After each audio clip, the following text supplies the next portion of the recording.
Ibadah hari Senin begini tidak cukup, Pak Bupati.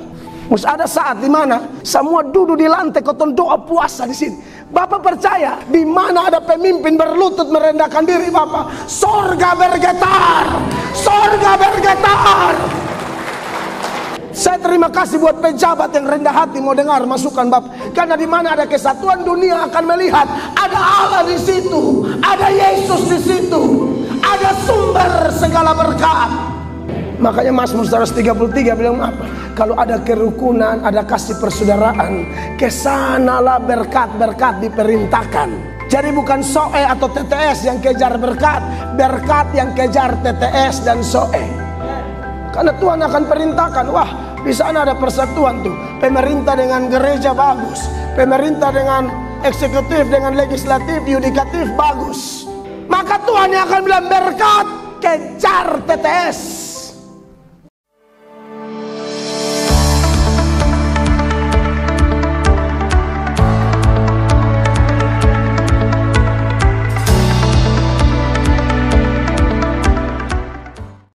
Baik, shalom Bapak Bupati, Bapak Sekda, dan semua pejabat, semua ASN terkasih. Terima kasih untuk sekali lagi menerima kami sebagai saudara, sebagai hamba Tuhan, juru bicara Allah, untuk terus menyampaikan pesan-pesan Tuhan, untuk kita menjalani hidup ini berkenan kepada Tuhan dan berdampak sesuai kehendak Tuhan kepada sesama kita. Tidak usah jauh-jauh dulu, kita fokus di kabupaten tercinta TTS Kota Soe dan sekitarnya. Saya dikasih tahu oleh Ibu Olvi bahwa kita bicara doa untuk kota.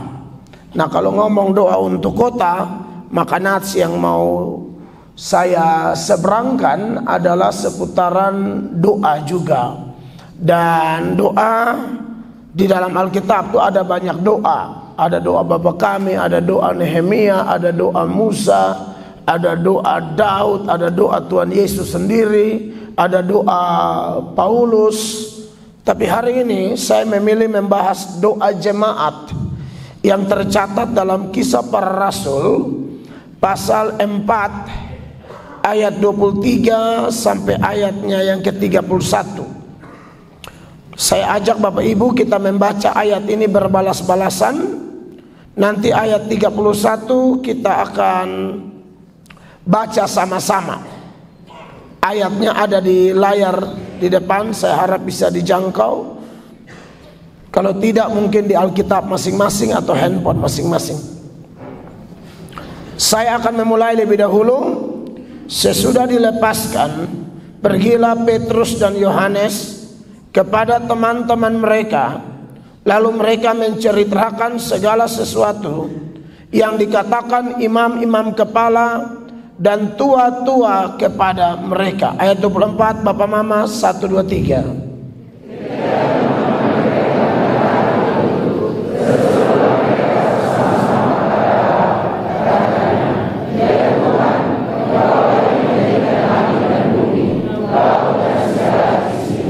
Dan oleh Roh Kudus dengan perantaraan hamba-Mu Daud, Bapa kami, Engkau telah berfirman, mengapa rusuh bangsa-bangsa, mengapa suku-suku bangsa mereka-reka perkara yang sia-sia. 26.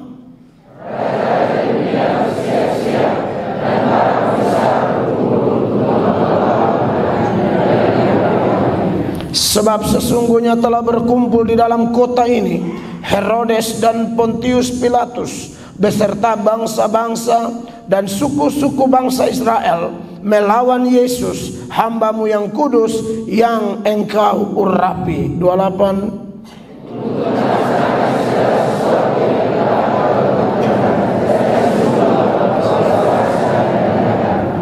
Dan sekarang ya Tuhan, lihatlah bagaimana mereka mengancam kami, dan berikanlah kepada hamba-hamba-Mu keberanian untuk memberitakan firman-Mu. 30.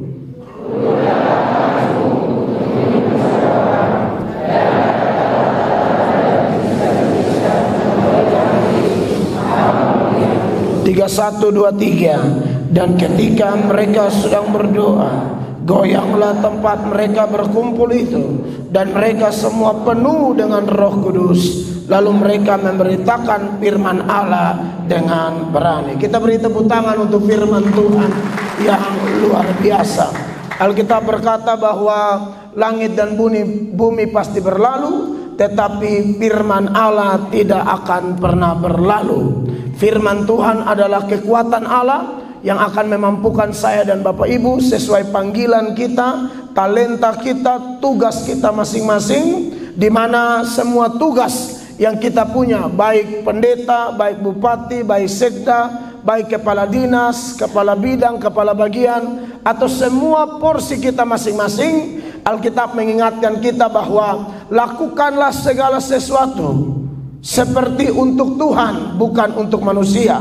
Lakukan dengan segenap hati.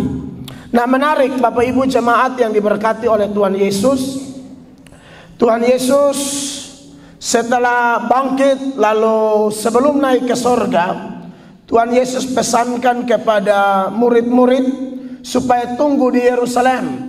Nanti mereka akan menerima kuasa kalau Roh Kudus turun di atas mereka, dan kemudian mereka mulai menjadi saksi, mulai dari kota mereka, yaitu Yerusalem, lalu menyeberang ke Yudea, Samaria, baru ke ujung-ujung bumi.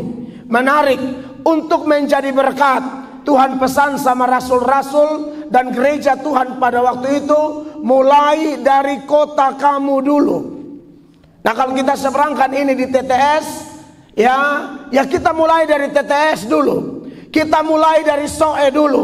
Kalau di Soe, di TTS, kita bekerja baik, kita melayani dengan baik, kita mengandalkan Tuhan sehingga melalui kita Tuhan memberi dampak besar. Nah, dia mulai merambat ke Kupang, dia mulai merambat ke NTT secara menyeluruh, lalu Indonesia, bahkan sampai ke bangsa-bangsa. Jangan terlalu berpikir yang di jauh sana tanpa melihat aturan main yang Tuhan beri. Fokus dulu dengan daerah kita.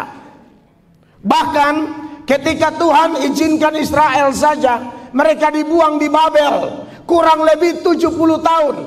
Pokoknya Tuhan bilang fokus juga. Kalau kamu ada di kota mana, fokus minimal doamu. Sebab kalau kamu berdoa untuk itu kota, supaya kota itu sejahtera, kota itu diberkati, maka kesejahteraan kota itu adalah kesejahteraanmu. Makanya di dalam Yeremia pasal 29 ayatnya yang ke-7, saya agak sering ke sini karena harus baca ayat ya. Yeremia 9 ayat 29 ayat 7, usahakanlah kesejahteraan kota kemana kamu aku buang, dan berdoalah untuk kota itu kepada Tuhan, sebab kesejahteraannya adalah kesejahteraanmu. Kota orang, tapi karena Israel dibuang ke kota itu, doa buat kota itu. Nah, kita yang di TTS, di Soe dan sekitarnya, kebanyakan kita di ruangan ini, kita tidak dibuang di sini. Memang kita lahir di sini. Kalau di kota orang yang adalah kota buangan saja, kita fokus mendoakan kota itu, apalagi kota kita sendiri. Amin Bapak Ibu. Nah, bicara tentang mendoakan kota, tentu ini menjadi tugas bersama. Ayat ini disampaikan bukan hanya untuk nabi atau rohaniwan. Doa untuk kota bukan hanya tugas pendeta, ketua sinode, orang persekutuan doa. Tidak, semua kita dididik, dilatih untuk berdoa. Karena bagi orang Kristen, doa adalah napas kehidupan. Berhenti bernapas berarti jadi jenazah.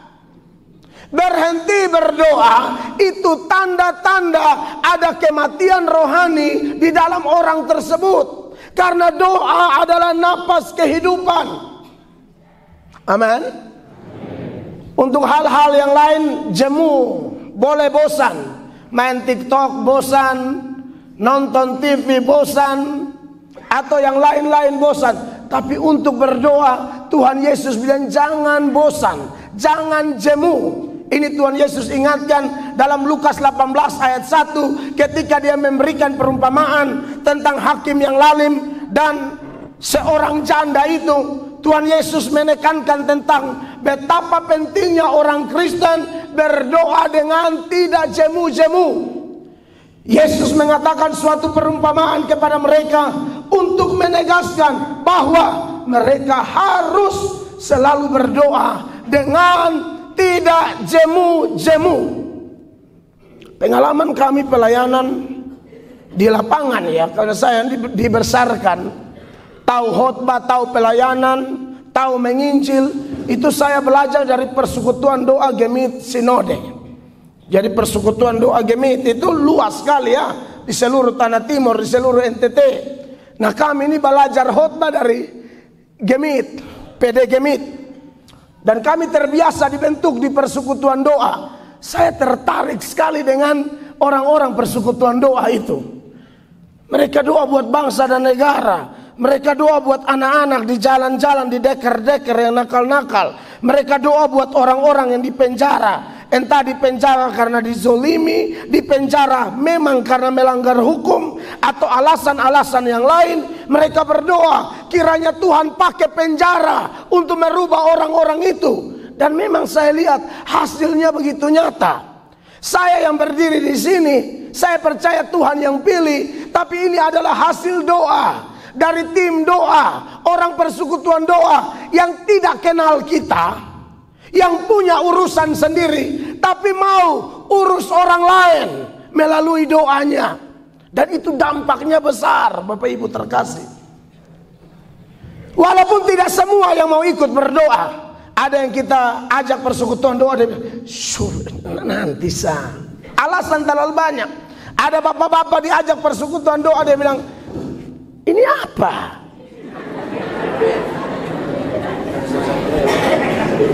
Pemain pegang di sini dong. Apa sih? Pegang nih mas. Dipegang saja. Atau pakai itu sah.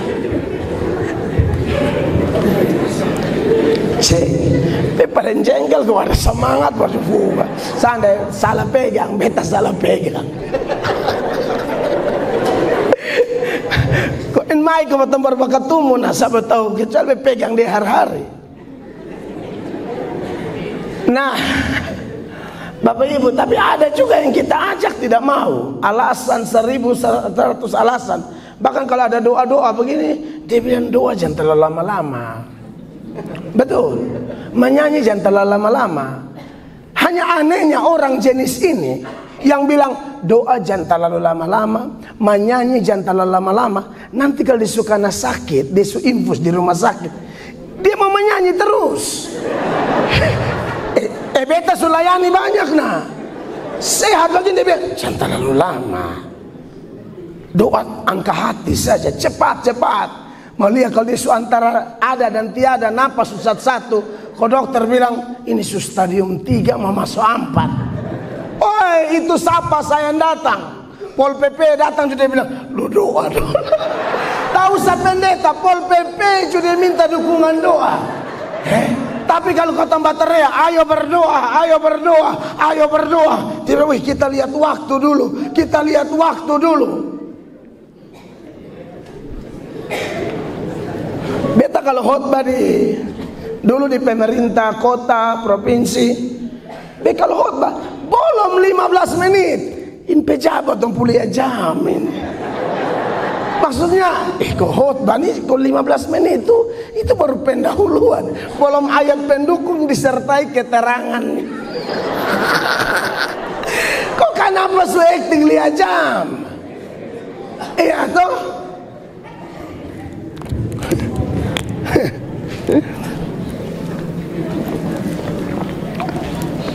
Jadi mulai banyak bukti bahwa dia bilang, dia sebenarnya mau bilang Pak Mel berhenti sudah. Dia pun cara lihat tuh sonde biasa, orang kalau lihat pelan begini, ini dia angkat tinggi di saya. Di saya pun depan ini nah. Beta juga ada perasaan. Beta ini ribuan kali berkhotbah, saya peka dengan gerakan-gerakan pendengar. Saya tahu itu. Tapi yang menjadi celaka, Yang pejabat yang suruh batu khotbah cepat ini. Aku juga ketemu di penjara. Tipikor. Korupsi. Besok semua nama terkenal satu NTT. Mas penjara. Jubepi bilang, Adimel. Itu rasa-rasa mau baca cerita dengan saya, minta dukungan doa, jelaskan ayat. Kalau bisa beta jam pulang, kalau bisa tidur dan dia di situ. Itu lihat toh. Kalau mas pegang jabatan hebat, son suka dengar khotbah lama-lama. Nah masalahnya jabatan ini son terus toh. Sebentar koton di atas, sebentar koton di bawah. Amin. Sebentar koton bisa senang, sebentar koton bisa susah. Karena Alkitab berkata, Allah yang kita sembah itu tidak hanya memberikan kemujuran. Kadang-kadang Allah izinkan kemalangan. Itu ada tuh di dalam Pengkhotbah pasal 7 ayat 14. Firman Allah berkata apa? Pada hari mujur bergembiralah, tetapi pada hari malang ingatlah bahwa apa? Hari malang ini pun dijadikan oleh Allah seperti juga hari mujur, supaya manusia tidak dapat menemukan sesuatu mengenai masa depannya. Ayub tidak pernah menyangka bahwa akan datang hari malapetaka. Ayub lihat semua baik-baik, usaha jalan baik, ternak berkembang biak baik, anak-anak sehat-sehat, 1 orang rumah 1. Apa yang kurang? Ayub tidak pernah menyangka bahwa akan ada badai yang datang mendadak sampai pukul rata seluruh hartanya. Dari begitu kelimpahan, paling kaya di daerahnya pada waktu itu, sampai titik minus, bukan nolai, minus. Anak 10 orang mati. Lalu istrinya bilang apa? Ayub, kutukilah dirimu dan kutukilah Tuhan Allah dan kau mati sudah. Ini membini-bini setan.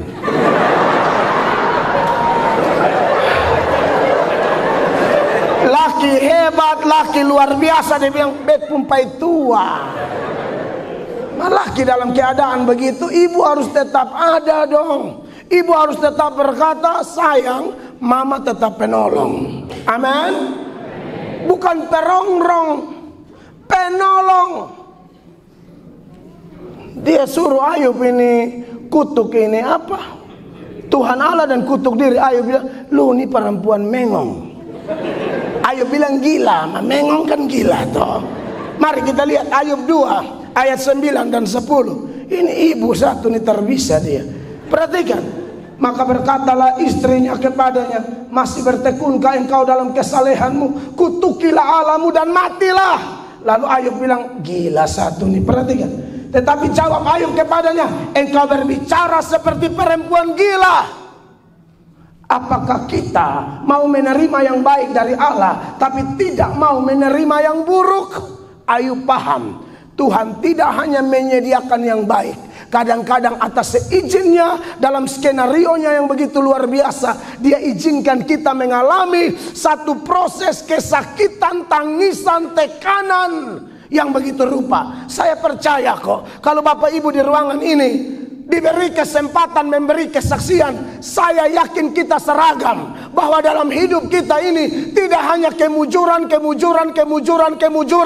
Kadang-kadang ada kemalangan, kadang-kadang ada keburukan. Tetapi Ayub tidak berdosa. Ayub tetap menaikkan doa dan berkata, Tuhan yang memberi, Tuhan yang mengambil, terpujilah nama Tuhan. Aku datang dengan telanjang, aku kembali dengan telanjang. Kita tidak punya apa-apa. Pak Bupati, Pak Sekda, semua di sini akui kok. Pangkat, kedudukan, istri, suami, anak, cucu, tanah, oto. Ini semua titipan. Amin. Ini semua titipan. Makanya beta suka kadang-kadang khotbah bilang, beta suka togor berhenti mabok. Di Kupang biasa omong. Ada yang son tarima dia bilang, kok Pak Pendeta pun doi. bukan bepun doi. Dan sebenarnya bukan lu pun doi juga. Kau juga tidak ada doi. Ketong ini datang talanjang, pulang talanjang. Apa yang kita dapat itu titipan. Ini senada dengan 1 Timotius 6 ayatnya yang ke-7, di mana firman Allah berkata, semua baca 1, 2, 3. Sebab kita tidak membawa sesuatu apa ke dalam dunia, dan kita pun tidak dapat membawa apa-apa keluar.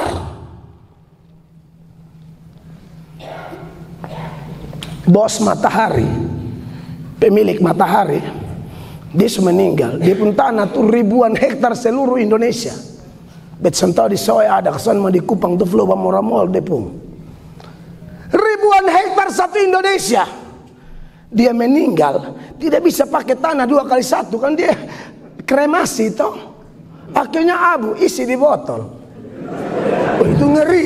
Dari tanah ribuan hektar sampai mati sondapa bakar sampai abu hanya satu kumpul begini. Saudara lihat itu. Ini ayat benar. Amin. Nah, jadi kalau kita punya apa-apa sekarang, punya pangkat, punya kedudukan, punya panggilan yang berbeda-beda, kita semua harus bersatu. Kita semua harus saling mendukung. Amin. Seperti Tuhan Yesus pesankan, mulai dari Yerusalem. Mari kita mulai dari Soe, dari TTS dan sekitarnya. Dan kita teladani dalam urusan berdoa. Teladan doa jemaat yang akan kita bahas ini sangat menarik. Saya akan seberangkan secara cepat kepada kita. Yang pertama, kalau bicara tentang doa mereka, saudara-saudara, mereka berdoa ini dimulai dengan ada sharing dari rasul-rasul. Rasul-rasul ini baru kena tangkap, diadili, diancam, yaitu Petrus dan Yohanes. Pemimpin-pemimpin mereka ini kena masalah. Tapi ini pemimpin luar biasa, pemimpin yang mau share masalahnya. Makanya tadi sebelum khotbah saya omongin Pak Sekda dan Pak Bupati, saya tanya kira-kira soal ini masalah apa. Lalu beliau berdua sharing sedikit supaya kita tahu pokok doanya apa. Perlu share, jangan pendam masalah sendiri. Banyak orang bunuh diri. Kan Alkitab bilang, marilah kepadaku semua yang letih lesu dan beban berat. Kadang-kadang jembatan lili baju pange, marilah kepadaku yang bingung, putus asa, sentau mau curhat dan sapa, lompat ke kolong sini dan matilah kau.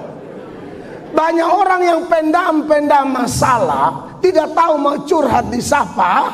Nah, itu yang kadang-kadang gampang bunuh diri. Kalaupun tidak bunuh diri, dia mulai gila pelan-pelan.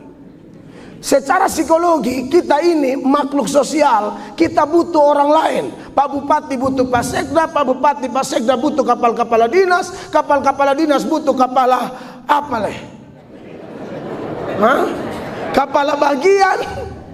Kepala bagian butuh kepala seksi butuh staff, habis butuh kepala desa butuh kepala dosa, semua. Kita perlu saling menguatkan. Nah, pada waktu Petrus dan Yohanes sharing, lalu ternyata jemaat mendoakan pemimpin. Nah, ini keren. Di mana-mana kan orang selalu berpikir pemimpinlah yang mendoakan umat. Sekali-sekali umat doakan pemimpin dulu. Pemimpin bukan Superman rohani. Pemimpin juga punya kelemahan. Pemimpin juga punya masalah. Saudara-saudara, saya yang pendeta pimpin 1000 orang saja, saya rasa sudah kewalahan. Apalagi pimpin kabupaten dengan populasi terbesar di NTT, itu tidak mudah. Dibutuhkan orang-orang yang hati tulus mendukung pemimpin, bukan Anda tusuk dari belakang. Kita punya pergumulan begitu kompleks di kabupaten dengan populasi terbesar di NTT. Saya pimpin 1000 orang saja. Prinsipnya pemimpin itu, dia pimpin 50 orang, masalahnya 50. Pimpin 100 orang, masalahnya 100. Pimpin 500 orang, masalah saya 500. Nah, ini pimpinin manusia berapa banyak? Bapak tadi lupa deh, Pak. 4 juta 471.000. Oh, itu ngeri itu. maka kita perlu untuk mendoakan negeri kita. Amin. Seperti apa doa mereka? Yang pertama dikatakan ayat 24, ketika teman-teman mereka mendengar hal itu, mendengar curahan hati pemimpin, berserulah mereka bersama-sama kepada Allah. Kata bersama-sama, dia pakai kata Yunani homotumadon. Homotumadon itu with one accord, dengan satu hati, satu suara berdoa. Kata homotumadon ini kata yang dipakai juga ketika orang-orang itu tersinggung dengan khotbahnya Stefanus. Lalu mereka bersepakat berteriak melempar Stefanus sampai mati dengan batu. Kalau orang-orang jahat bisa satu hati menghancurkan kebenaran, menghancurkan alat kebenaran, maka harusnya kita satu hati mendukung pemimpin kita untuk menyuarakan kebenaran, untuk bekerja benar dan menghasilkan hasil-hasil terbaik untuk negeri kita. Amin, Bapak Ibu.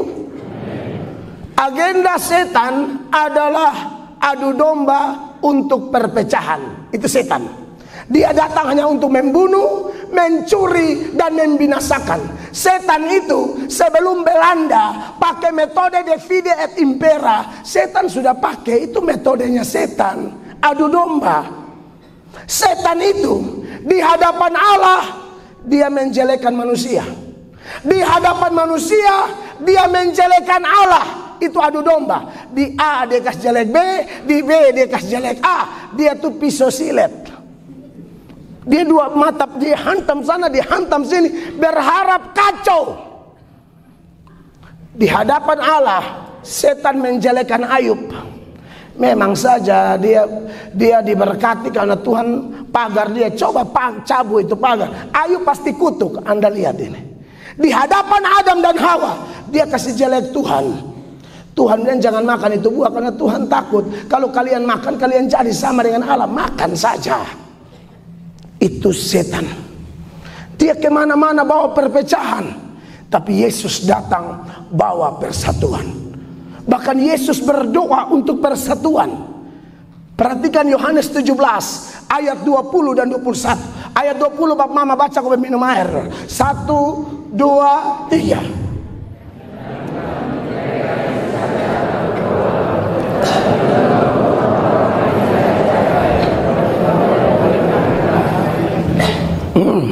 Tahu Bapak doa mau apa, hanya Tuhan yang tahu.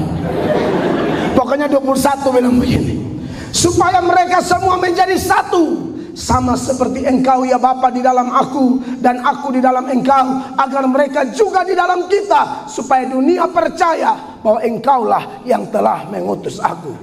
Kalau di sini ada persatuan, itu bagus sekali.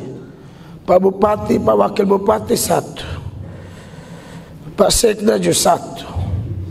Wih, ini kota diberkati. Maka satu bikin lain, satu bikin lain. Itu mesti doa banyak. Oh, itu doa banyak. Bet khotbah jarang lihat Pak Wakil buat mbak kawan. Nah, kekasih Tuhan, semua kita ya sudah, kalau mungkin orang lain sibuk, ketong yang ada nih kompak sudah. Amin, kekasih Tuhan. Karena Yesus saja mendoakan persatuan. Jadi kalau kita mau bersatu, kita menjadi jawaban dari doa ini.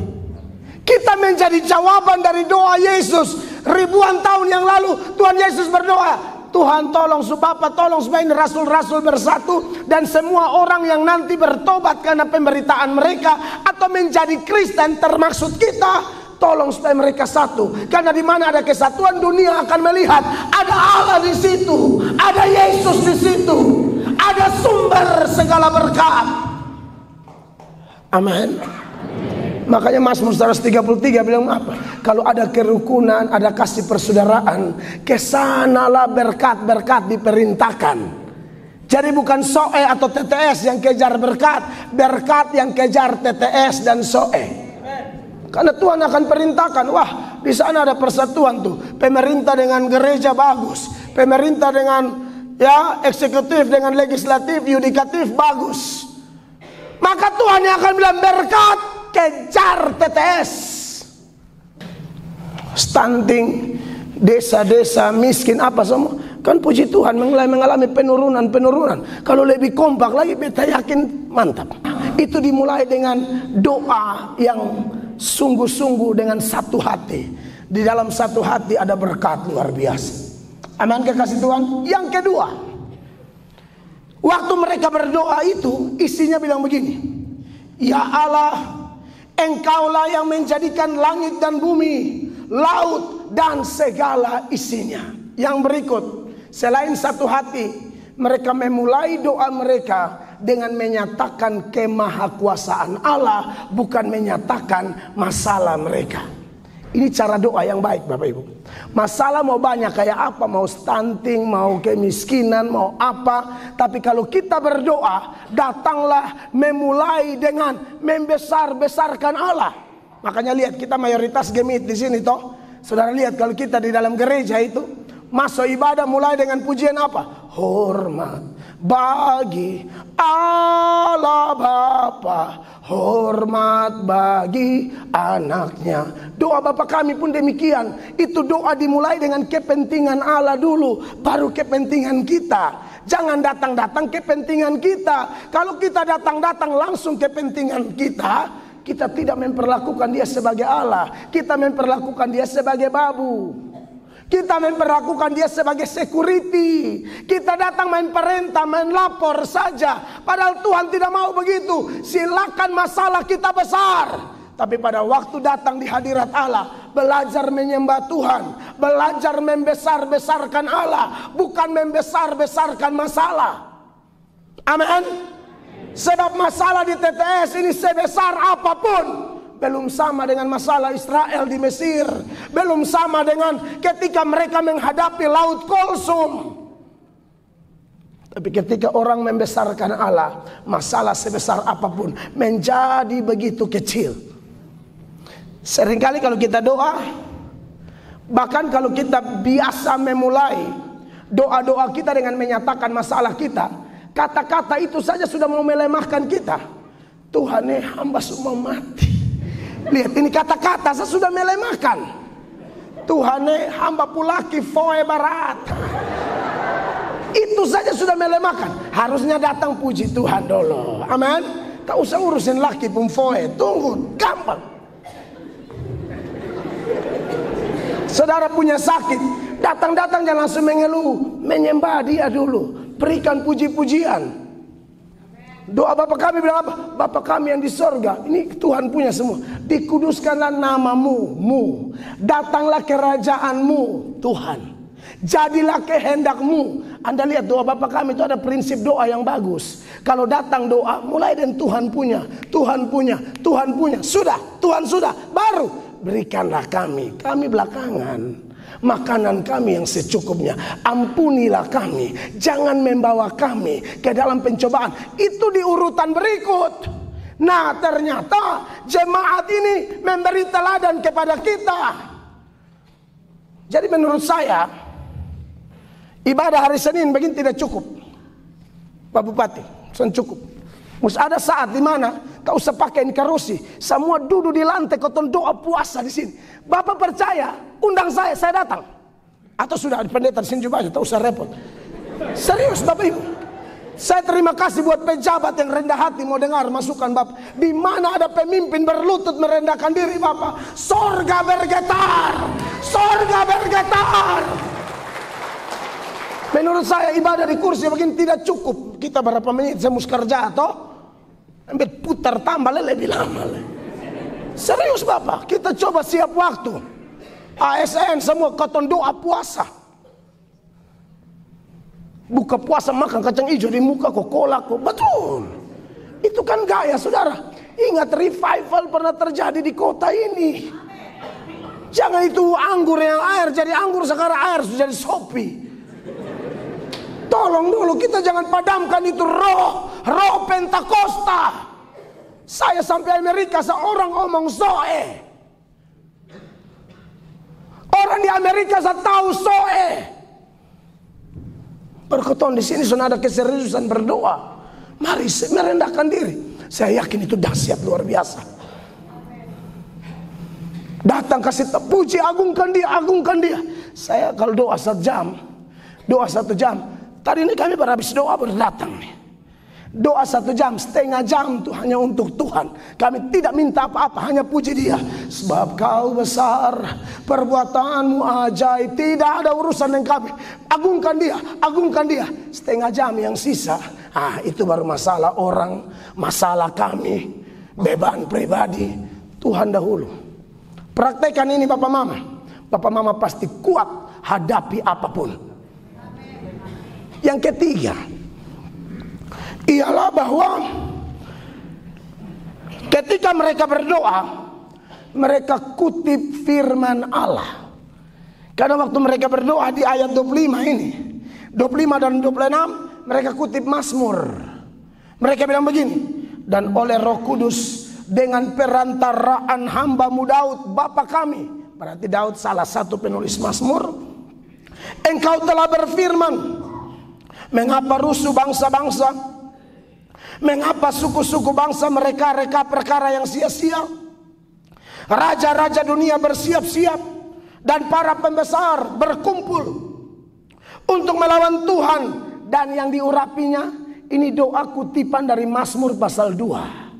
Mazmur 2 ayat 1 dan 2. Bapak Ibu jemaat baca, ini kutipan yang mereka masukkan di dalam doa. Jadi doa kutip ayat itu boleh.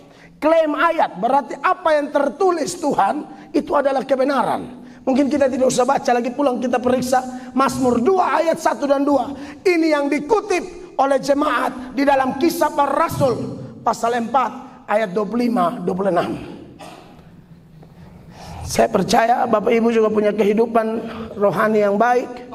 Baca Alkitab, sehingga kalau kita biasa baca Alkitab, dengar khotbah, dalam doa kita bisa klaim kebenaran.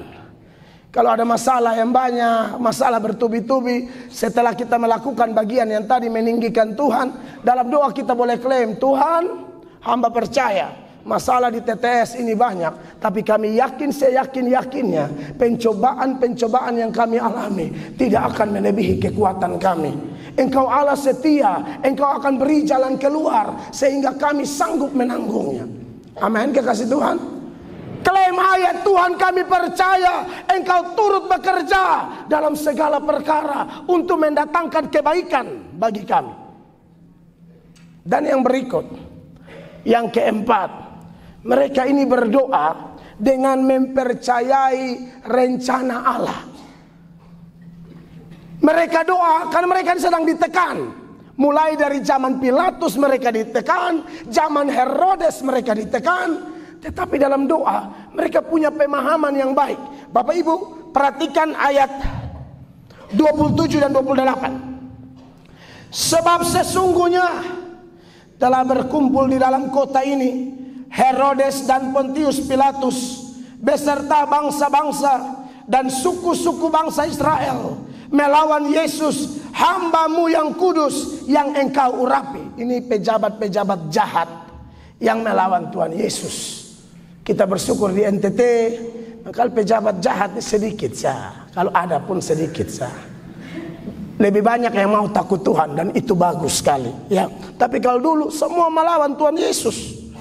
Tetapi kenapa orang-orang jahat ini hadir?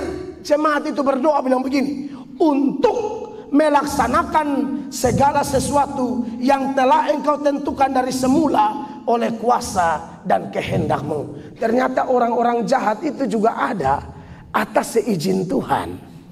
Bapak Ibu, kalau kita disakiti orang, belajar berdoa bilang begini, Tuhan, ini orang ini pasti ada atas seizin Tuhan. Jangankan ini orang, setan saja Tuhan belum kasih masuk di neraka, karena Tuhan masih mengizinkan menggoda kita. Kalau setan sering menggoda kita, maka kita semakin bergantung kepada Allah. Apalagi cuma alat-alat setan yang kecil, yang suka omong kita pun nama, yang suka ganggu kita punya rumah tangga, yang suka sindir-sindir kita di media sosial, yang suka fitnah kiri kanan. Ya kalau Flow Bamora tabongkar, memang pernah dengar Flow Bamora? Kalau itu kelihatan jarang fitnah, itu fakta. Bagus juga ada akun-akun begitu. Tapi ada juga akun-akun yang model begitu tapi fitnah. Apalagi semua tahun politik 2024, wih ini fitnah akan keluar semua. Begini na bagono na segala macam. Kalau ada orang fitnah, bapak-bapak pejabat, bapak ibu ASN berdoa dengan Tuhan, hamba yakin dia ada atas izin Tuhan. Kuatkan hamba supaya hamba jangan balas jahat dengan jahat. Karena pembalasan adalah hak Tuhan, bukan hak kita. Itu pernah ada penerbangan dari Jakarta ke Solo menggunakan maskapai Lion Air. Ada pendeta, dia itu ada jadwal khotbah di Solo dan dia harus terbang siang, khotbah malam. Itu pesawat satu-satunya ke Solo waktu itu. Dia pergi ke bandara, ternyata di seatnya dia itu 2A misalnya, itu ada 2 orang. Jadi bertengkar habis-habisan. Lion Air juga bingung, kenapa satu kursi ada 2 orang. Tidak mungkin nombak pangko sampai Solo. Maka singkat cerita, pendeta ini tidak jadi terbang. Wih, pendeta ini kecewa berat, dia bakalai. Pendeta pun kalau tidak hati-hati, tidak mengerti rencana Allah, bakalai sambarang. Mengomel bakalai sambarang, sampai ke salah Tuhan. Tuhan ini bagaimana ini? Apalagi kalau di Jawa sana, kadang-kadang dong undang ketong, sorry ini pengalaman. Dong baru undang, tapi transfer sumaso dahulu. Doi khotbah sumaso dahulu. Nah ini jadi beban kan? Sedangkan tidak ada penerbangan, mau jalan darat tidak memungkinkan. Pas sampai di rumah dia dalam emosi tinggi, dia setel TV begini, dia nonton itu pesawat tadi jatuh di Solo. Dia langsung berlutut di muka TV dengan Tuhan, minta ampun Tuhan. Kadang-kadang katong sok lebih bijak dari Tuhan Allah. Kalau ada hal buruk terjadi di hidup ini, bukan berarti Tuhan salah. Bisa jadi melalui hal yang tidak cocok dengan keinginan kita, melalui hal yang menyakitkan kita itu, Allah ternyata sedang siap satu perkara yang lebih besar. Jadi jangan cepat marah-marah, tapi datang kepada Tuhan, bawa dalam doa sambil berkata, tidak ada satu perkara pun terjadi di luar kehendak Allah. Bahkan rambut di kepalaku pun tidak akan jatuh di luar kehendak Tuhan. Orang rambut di kepala Tuhan hitung semua kok. Amin. Maka kita yang mulai gugur ya. Artinya san bikin repot Tuhan, beta sih mulai Bapak. San bikin repot Tuhan, Tuhan mau urus lain ya. Nah, ya itu intermezzo sedikit. Poinnya adalah, Bapak Ibu percaya tidak ada satu perkara pun terjadi kebetulan. Amin.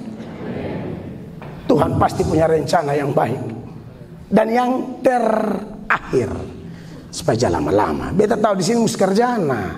Kalau ini persekutuan doa, fadok 2,5 jam. Tapi jangan. Yang terakhir Bapak Ibu lihat, mereka itu diancam supaya stop beritakan Injil. Tapi bisa-bisanya jemaat ini berdoa bilang begini, 29. Dan sekarang ya Tuhan, ingatlah, lihatlah bagaimana mereka mengancam kami, dan berikanlah kepada hamba-hambamu keberanian untuk memberitakan firman-Mu. Ulurkanlah tangan-Mu untuk menyembuhkan orang, dan adakanlah tanda-tanda dan mujizat-mujizat oleh nama Yesus hamba-Mu yang kudus. Mereka ini dilarang beritakan Injil, dilarang untuk menyembuhkan orang. Tapi waktu mereka doa, mereka minta keberanian. Tambahkan keberanian supaya kami khotbah, tambahkan mujizat supaya nama-Mu dimuliakan. Dan ayat 31, Allah menjawab mereka. Ini namanya doa mati bagi diri sendiri. Kalau mereka menginjil, ancamannya dibunuh. Kalau mereka doakan orang sakit, mujizat terjadi, mereka bisa dibunuh. Tapi karena ini demi kepentingan banyak orang, mereka tetap minta keberanian. Pak Bupati dan Pak Sekda, kita doa supaya tambahkan keberanian Bapak. Kalau untuk sebuah kebenaran, demi kepentingan masyarakat, hantam Bapak, Tuhan di pihak Bapak. Amin. Demi kebenaran sudah pasti orang serang. Jangankan kita, Tuhan Yesus saja orang bilang gila. Tuhan Yesus, orang bilang Tuhan Yesus gila. Orang bilang Tuhan Yesus kerasukan setan. Padahal Tuhan Yesus berjuang untuk menyatakan kebenaran. Alat-alat setan tidak akan tenang kalau kita hidup lurus. Kasihan ya. Saya doa begini, hot begini DPR, doa ada baik. Serius loh, bete pasti be omong nah. Katong nih mau bakalai apa demi kepentingan siapa? Kan demi kepentingan masyarakat TTS. Bakalai sana, bakalai sini, rakyat yang jadi korban. Di kota, di provinsi beta omong hal yang sama Bapak. Tapi itu sudah hanya beta main bateria sendiri terus nah. Tapi akan bateria terus. Jadi langkah-langkah doa ini mari kita terapkan dalam masalah kita sebagai warga Kabupaten TTS maupun masalah pribadi kita. Ada kesatuan hati dimulai dari keluarga, rumah tangga kita masing-masing. Datanglah kepada Tuhan dengan memulai menyatakan kemahakuasaan Allah, bukan menyatakan masalah kita. Datanglah dengan mengklaim kebenaran firman Allah.